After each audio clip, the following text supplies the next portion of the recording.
Assalamualaikum warahmatullahi wabarakatuh. Kali ini Mimin akan melanjutkan pembahasan di bab reproduksi kelas 11, yaitu bagian B-nya, bagian B dari uji kompetensi 1 dan juga uji kompetensi 2. Nah, kita mulai dulu dari uji kompetensi 1 nomor 1. Organ testis dilindungi oleh sebuah kantong. Nah, pada kantong tersebut terdapat jaringan otot polos dan otot lurik.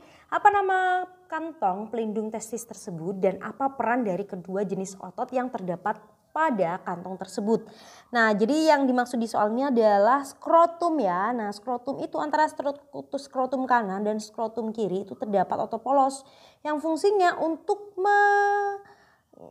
mengakibatkan si skrotumnya itu bisa mengkerut dan juga mengendur. Nah, sedangkan adanya otot lurik itu fungsinya untuk mengatur suhu di sekitarnya testis agar tetap stabil. Jadi stabilnya itu suhunya 34 derajat Celcius.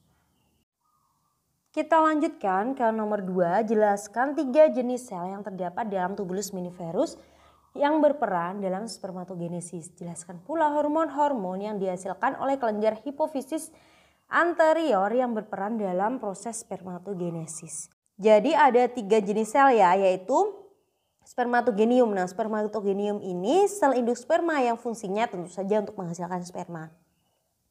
Lalu ada sel Sertoli yang fungsinya untuk memberi nutrisi pada sperma. Kemudian ada juga sel Leydig yaitu penghasil hormon testosteron. Nah, sedangkan hormon-hormon yang dihasilkan itu ada 2, ada LH dan juga FSH. Kalau LH itu merangsang sel Leydig untuk menghasilkan hormon testosteronnya, sedangkan FSH merangsang sel Sertoli untuk menghasilkan ABP agar segera memulai proses spermatogenesis. Kita lanjutkan ke nomor 3, perhatikan diagram siklus menstruasi berikut. Dari diagram siklus menstruasi tersebut pada fase A, ovum akan meluruh bersama endometrium serta pada fase D, corpus luteum akan tetap memproduksi hormon estrogen dan juga progesteron. Menurut pemahaman Anda, benarkah pernyataan tersebut? Jelaskan jawabannya. Jadi untuk fase A ini kan menunjukkan fase menstruasi ya kalau A, kalau D itu fase pasca ovulasi. Nah, saat menstruasi itu terjadi peristiwa yaitu corpus luteum akan menghentikan produksi estrogen dan progesteron sehingga si ovum akan meluruh bersama endometrium. Kalau yang fase pasca ovulasi itu follicle degrafnya akan mengkerut dan berubah menjadi corpus luteum. Nah, corpus luteumnya akan tetap memproduksi estrogen dan progesteron untuk menebalkan dinding rahim. Jadi ini kalau ada janin kan dinding rahim perlu menebal untuk melindungi janinnya gitu. Jadi pernyataan pada soal di sini benar.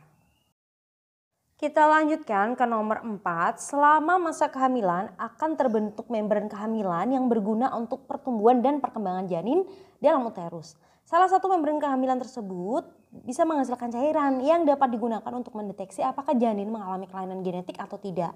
Nah, apa nama membran kehamilan tersebut? Mengapa membran tersebut dapat digunakan untuk mendeteksi dini adanya kelainan genetik pada janin dan apa saja fungsi dari membran kehamilan tersebut? Nah, di sini membran kehamilan yang dimaksud adalah si kantong omnion ya. Jadi kantong omnion itu berisi cairan. Nah, cairan ini tempat janinnya berada ya. Jadi janin ini dilindungi oleh cairan omnionnya. Nah, cairan omnion itu memiliki genetik yang sama persis susunan genetiknya dengan si janin. Jadi makanya kalau si omnionnya di gennya omnionnya terjadi kelainan genetik, maka si janinnya juga berarti mengalami kelainan genetik karena gennya sama ya.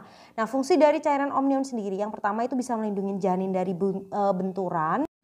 Kemudian menjaga suhu ideal rahim, memberi ruang gerak untuk janin dan juga sebagai pelumas pada saat proses melahirkan. Nomor 5, kelenjar apakah yang memproduksi ASI? Jelaskan hormon-hormon yang berperan dalam pembentukan ASI. Jenis ASI pertama apa yang dikeluarkan oleh ibu? Jadi produksi ASI itu berada di kelenjar payudara ya. Pertumbuhan awal payudara itu dipengaruhi oleh hormon mamatropin. Lalu selain hormon mamatropin ada juga peran dari hormon estrogen dan juga progesteron ya. Jadi itu fungsinya untuk mempengaruhi perkembangan fisiknya payudara. Lalu hormon yang memproduksi ASI sendiri yang untuk sekresi ASI-nya adalah prolaktin. Nah, untuk ASI yang pertama kali dikeluarkan oleh ibu itu namanya adalah kolostrum. Jadi dia berwarna kekuningan dan mengandung banyak protein serta antibodi yang sangat baik untuk bayi. Oke, kita lanjutkan ke bagian uji kompetensi 2 nomor 1. Apa yang akan terjadi jika seseorang mengalami infeksi virus HIV dan juga HPV? Gejala apa yang akan dialami orang jika terinfeksi virus tersebut? Jadi ketika orang itu mengalami infeksi HIV tentu saja akan menderita penyakit AIDS. Sedangkan kalau terinfeksi yang human papillovirus atau HPV itu akan menderita penyakit kutil kelamin. Nah, untuk HIV sendiri ciri-cirinya yang pertama berat badannya itu akan turun lebih dari 10% dalam waktu singkat ya. Lalu demam tinggi, diare, batuk yang berkepanjangan dan juga kelainan pada kulit seperti iritasi. Selain itu juga terjadi pembengkakan kelenjar getah bening pada saluran tubuh seperti di bawah telinga, kemudian leher, ketiak dan juga lipatan paha. Nah, sedangkan yang si HPV-nya gejalanya yaitu ada beberapa kutil, satu atau beberapa kutil pada area kelamin. Kita lanjutkan ke nomor 2. Amenore merupakan gangguan reproduksi wanita yang ditandai dengan tidak terjadinya menstruasi. Nah, amenore ini dibedakan menjadi amenore primer dan juga si amenore sekunder. Apa perbedaan keduanya? Jelaskan faktor-faktor yang menyebabkan si amenorenya. Jadi, oh ya, astagfirullah, maaf ya, ini Mimin salah nulis, harusnya amenore bukan amnore ya. Jadi amenore primer itu ditandai dengan tidak terjadinya menstruasi pada wanita sampai umur 17 tahun. Jadi dia memang tidak menstruasi ya. Kemudian untuk amenore sekunder itu ditandai dengan tidak terjadi menstruasi pada wanita yang sebelumnya sudah pernah menstruasi kemudian berhenti. Nah, bedanya di situ. Lalu faktor yang menyebabkan amenore yang pertama memang karena kelainan bawaan, lalu adanya sekat pada vagina, serviks yang terlalu sempit, kelainan kromosom, atau juga bisa juga karena penurunan berat badan yang terlalu ekstrim. Nomor 3, Rahma sering membersihkan area kewanitaannya menggunakan sabun pembersih kewanitaan. Nah, hal ini bertujuan agar vagina terjaga kebersihannya dari mikroorganisme yang dapat menginfeksi organ reproduksi. Menurut Anda, tepatkah tindakan yang dilakukan oleh Rahma? Jika tidak, bagaimana cara yang tepat untuk membersihkan area kewanitaan? Nah, jadi untuk sabun pembersih itu sebenarnya tidak diperlukan ya untuk membersihkan area kewanitaan. Mengapa? Karena pada vagina itu sudah terdapat bakteri baik ya. Jadi justru kalau adanya sabun itu justru akan membunuh bakteri baik yang ada pada vagina kita. Padahal si bakteri baik ini fungsinya banyak sekali. Yang pertama yaitu menjaga kadar asam pada vagina nih sehingga mikroorganisme lain itu tidak dapat tumbuh di area tersebut. Lalu untuk menghasilkan bakteriosin yaitu sejenis antibiotik alami untuk mencegah masuknya bakteri berbahaya. Dan menghasilkan zat yang mampu menghentikan pertumbuhan bakteri jahat di dalam vagina. Oh iya, Mimin lupa menambahkan. Jadi cara yang tepat untuk membersihkan area kewanitaan di sini sebaiknya tidak menggunakan sabun pembersih ya. Karena ini berakibat ada kadar keasapan wanita ke vagina wanita itu akan berubah sehingga bisa membunuh bakteri baiknya. Oleh karena itu kalian bisa membersihkan area kewanitaan menggunakan air hangat. Dan hindari juga membersihkan area kewanitaan dari belakang ke depan. Jadi harusnya dari depan ke arah belakang. Nomor 4, laki-laki sangat dianjurkan untuk mandi menggunakan air panas agar organ reproduksinya terhindar dari infeksi jamur dan bakteri.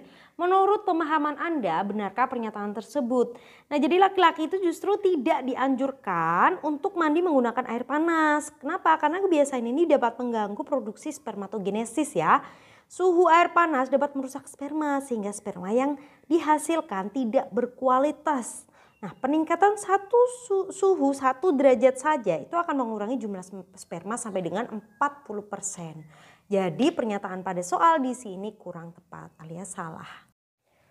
Terakhir nomor 5, mengkonsumsi makanan yang mengandung vitamin E dapat menjaga kesuburan pada wanita dan pria. Benarkah pernyataan tersebut? Nah, jadi memang benar ya, vitamin E itu seringkali menjadi salah satu nutrisi atau asupan yang dianjurkan bagi para wanita dan pria yang sedang merencanakan program kehamilan. Nah, vitamin E itu memiliki fungsi yang baik untuk menjaga kesuburan organ reproduksi.